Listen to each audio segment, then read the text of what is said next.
ప్రతి యుగానికి ఒక రాక్షసుడు ఉంటాడు. హిరణ్యకశిపుడు, హిరణ్యాక్షుడు, మరొకడు ఉంటాడు. ఈ యుగానికి మనకి నారా చంద్రబాబు నాయుడు. ఎంత మోసం అంటే ఇతను ఇట్లా ఒక పేజీ తిప్పాడు, దాని మీద 3 బొమ్మలు వేసాడు. నరేంద్ర మోడీ హానెస్ట్ ఫెలో కదా, బొమ్మ వేశాడు.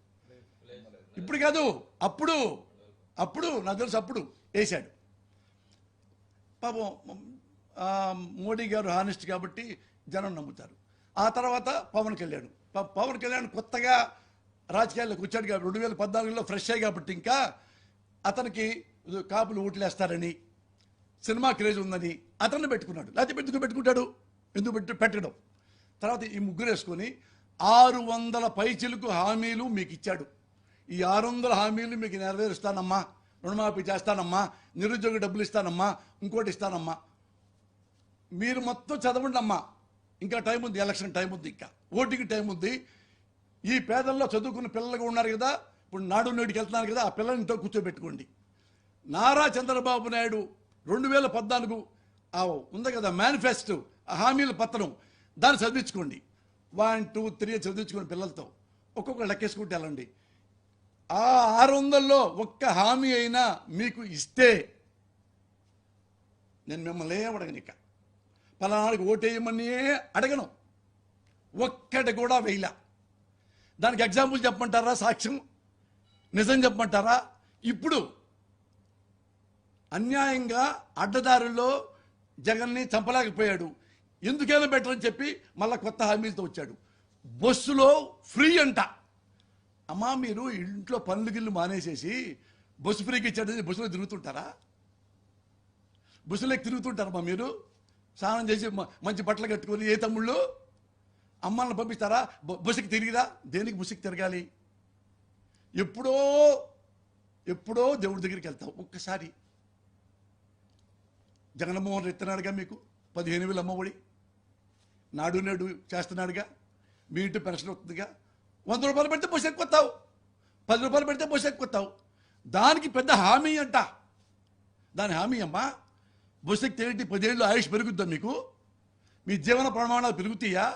మీ ఇంట్లో 2 పూట్ల అన్నం కడుపు నిండుద్దా? బస్సు అంట ఎక్కడండి మీ ఇష్టం పో, నేను ఎక్కిస్తా. ఇది హామీయా? అది మీరు నమ్ముతారా? దొంగ ఒక్కటి కూడా మీకు చెయ్యడు. పొరపాటున ఓటేసి సీఎం అయ్యాడు అనుకో, ఇప్పుడు ఇచ్చారు, ఎప్పుడు దాకా జగన్బాబు మీకు ఇచ్చాడే ఇళ్ళు స్థలాలు, అవన్నీ తీసుకుంటాడు వెనక్కి. మీకు డౌటే లేదు, మీ మొత్తానికి తీసుకుంటారు. మీకు పెన్షన్ ఎలా, ఎందుకు ఇవ్వాలి అని మొత్తం లాగేసుకుంటాడు. నాడు నేడు మీ పిల్లలు, మా పిల్లలతో పాటు మీ పిల్లలు కూడా ఇంగ్లీష్ అవుతారా? నా దేవాంశ ఇంగ్లీష్ అవుతాడు, నా మనవడు. మీ పిల్లలు ఎందుకు ఇంగ్లీష్ చదవాలి? తేడా ఉండద్దు అన్నాడు కదా. ఎస్సీలో పుట్టాలు ఎవరు కోరుకుంటారు అంటే, ఎస్సీలు అంటే ఎవరు? మాదిగ సోదరులు, మాలాళ్ళు, మాదిగాళ్ళు. ఈ కులంలో పుట్టాలని ఎవరు కోరుకుంటారా? మా కమ్మ లాంటి పెద్ద కులంలో పుట్టాలని కోరుకుంటారు. కానీ అని వాగిన దుర్మార్గుడు మీకు న్యాయం చేస్తాడా? మీకు బుసెక్కిస్తాడా?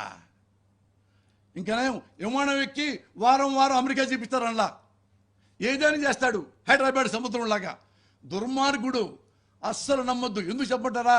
మోడీ గారు ఇప్పుడు మళ్ళీ వచ్చింది కదా మేనిఫెస్టో కొత్తది, అందులో ఇదివరకు ఫస్ట్ 3 ఉండే బొమ్మలు, మోడీ, పవన్ కళ్యాణ్, చంద్రబాబు. ఇప్పుడు 2 ఉన్నాయి. ఎందుకు చెప్పండి? ఇప్పుడు 2 ఎవరికి ఉన్నాయి? పవన్ కళ్యాణ్ గతి లేదు, అక్కడే ఉంటాడు, అందుకే ఆయన ఫోటో.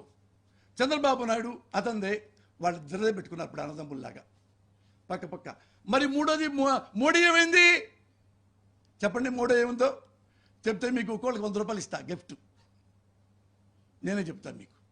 మీరు అమాయకులు, మీకు అన్నీ తెలియవు కదా, పేపర్ చదవలేరు కదా, అందుకని నేను చెబుతున్నానమ్మా. ప్రమాణ సాక్షిగా నేను మీకు ఎప్పుడూ నిజాలే చెప్తా. నాకే ఆశలు ఆశయాలు లేవు. నేను అన్నీ ఉన్నవాడిని, దేవుడు నా పెళ్ళాం బిడ్డలతో సంతోషంగా ఉన్నా. తల్లి సాక్షిగా మీకు ఎప్పుడు ఒక్క మాట కూడా అబద్ధాలు చెప్పి రాంగ్ రూట్ నేను పట్టించుని తల్లి. ఎప్పుడైనా ఒక అబద్ధం ఆడా పోసానంటే వచ్చి చెప్పుతో కొట్టండి నన్ను. అది చెప్తున్నా. మోడీ గారు ఏమన్నారో తెలుసా? వచ్చే మేనిఫెస్టోలో నా బొమ్మ తీసేయమనో. ఆ దుర్మార్గుడు అన్ని రకాలు చెప్తాడు, చంద్రమండలంలో కూడా పంపిస్తానంటాడు. అలవి కాని హామీలు మొత్తం పెడతాడు. మొత్తం పెడతాడు. మీరు ఉన్నారు కదా ఇక్కడ, మీకు ఓ పని చేస్తానమ్మా, ఒక్కొక్క ఊరికి ఒక్కొక్క విమానం కొని పెడతా అని తిరుగుతూ ఉండండి అని కూడా చెప్తాడు. అందుకని ఈ దుర్మార్గుడి గురించి నాకు వద్దు. అందుకని ఏమయ్యా నారా చంద్రబాబు నాయుడు, నీ మేనిఫెస్టోలో నా ఫోటో తీసేయి, నా పరువు పోయిద్ది. నువ్వెట్టు హామీలు ఇవ్వలేవు, పోయినసారి కూడా ఇవ్వలేదు, అన్పాపులర్ అయిపోయా. నా జీవితాన్ని నాశనం చేయకు, మా బీజేపీని నాశనం చేయకు. నువ్వు చావు, ఏం చేస్తావు, నీ బొమ్మ వేసుకో, నా బొమ్మ మాత్రం వేయద్దు. వార్నింగ్ ఇస్తే గతి లేక మోడీ గారి బొమ్మ. మోడీ గారు ఎంత తెలివితేటలుగా రియలైజ్ అయ్యారో మీరు అలాగే రియలైజ్ అవ్వండి.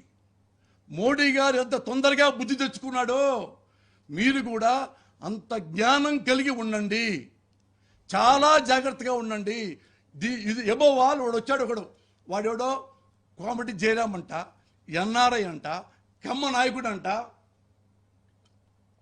వాడు టీవీలో ఏమన్నాడు తెలుసా అమ్మా, ఈ పేదాళ్ళు ఎదవలు వాడికే ఓటేస్తారు, వాళ్ళని డబ్బులతో కొనాలి పేదోళ్ళని. ఒక 5 ఇళ్ళని 2 లక్షలు 3 లక్షలు వాళ్ళ మొఖాన్ని కొట్టేస్తే మనకే ఓట్లేస్తారు. అంటే వాడికి ఎంత చీప్ ఒపీనియన్ అమ్మా పేదల పట్ల. ఈ పేదలకి నీతి లేదా, ఈ పేదలకి నిజాయితీ లేదా?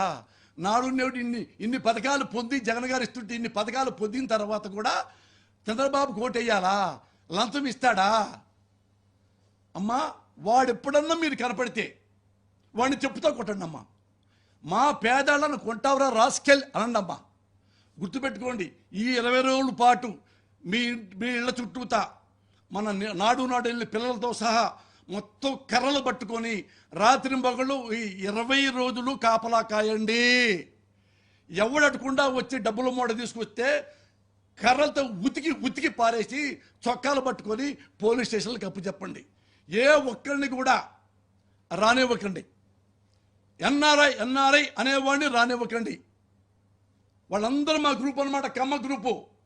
ఒక్కొక్కడు వాళ్ళు ఏంటంటే పేదవాళ్ళు అంటే ఎస్సీలన్నా ఎస్టీలన్నా బీసీలన్నా వాళ్ళకి చీప్ అనమాట. వీళ్ళు పేదవాళ్ళకి పుట్టారా? మన ఇంటి ముందు రావడానికి కూడా అడుగుతున్నారు వీళ్ళకి, పేదవాళ్ళకి అంత చీప్ ఒపీనియన్ మా గ్రూపులో కొంతమందికి, మా కమ్మాళ్ళలో కొంతమందికి, అందరు కాదు పాపం, చాలామంది మంచి కమ్మాస్ కూడా ఉన్నారు ఈ రాజకీయాల్లో ముఖ్యంగా. అయితే వాడు అమెరికాలో ఉండి డజన్ల మంది 1000 కోట్లు తీసుకురావటం ఏంటి? జనాన్ని ప్రేమించే దమ్ము లేక, జనాలను తను ప్రేమించలేకపోతే డబ్బులతో రాంగ్ రూట్లో పేదలను కొంటాడంటమ్మా. పేదల్ని అంటే మీరే పాపం. ఏ ఒక్కడు వచ్చి 1000 కాదు 1,00,000 ఇచ్చినా కానీ చెప్పుతో కొడితే నువ్వు మహాతల్లివి. కనకదుర్గ గుడిలో కనకదుర్గమ్మ ఎంత గొప్పదో అంత గొప్పవాళ్ళు మీరు. ఏ ఒక్కడు కూడా అమ్ముడు పోవద్దు అని అమ్ముడు పారు మీరు. వాడు వస్తే చెప్పుకు పేడ రాసి కొట్టండి ఒక్కొక్కరిని.